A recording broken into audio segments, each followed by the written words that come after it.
1972 ilaa iyo maanta waxaa la raadinayaa qof caan noqda, lacag sameeya, dahab hela, silver hela, bronze hela, yaa raadinaya wey. 1972 Soomaaliya waxay ku biirtay waa Olympiga. Sanadkan Paris waxaa ka socda Olympic. Maantii Soomaalidiina kama hadlayaan, waxaysan uga hadlaynin kos lamaba haminayo in aan ka soo heli doono gool. Sida la socotaan Soomaaliya mar walba ay caalamka tagto waxaa laga keenaa waa in ay Soomaaliya ka hesho qaarkood magac xumo sidii sanadkii hore gabadhii yareed ee ordaysay ku dhacay. Headline after headline after headline mar walba Soomaaliya waxaa ka soo gaaro waa magac xumo. Marka waxaa la weysan yahay 1972 markii Soomaaliya laga aqbalay inay ka qayb noqoto Olympiga caalamka. mar walba ciyaaraha Olympiga ee la qabanayana ay Soomaalida shacabkeeda aysan ku haminin in ay ka helayaan gold.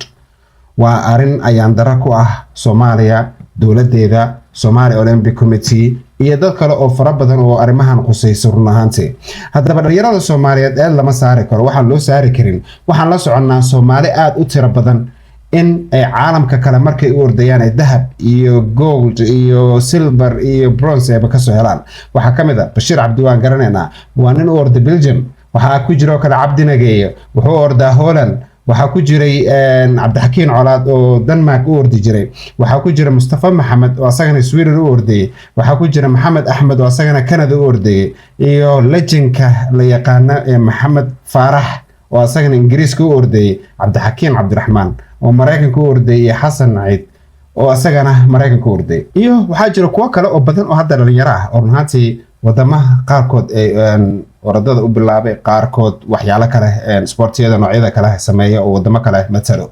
haddaba sababtu waa maxay dalka Kenya ee boqolaal medal ugu soo guuleysato, ama Ethiopia ee ayada laftigeeda dahab iyo maar iyo silver ay ugu soo guuleysato, iyo dalalka caalamka ay sanad walba isku dayayaan inay maaragtay wax badan ka soo guuleystaan, magac hayaan, telefishinadooda ay ku jiraan, loo sii diyaar garoobo.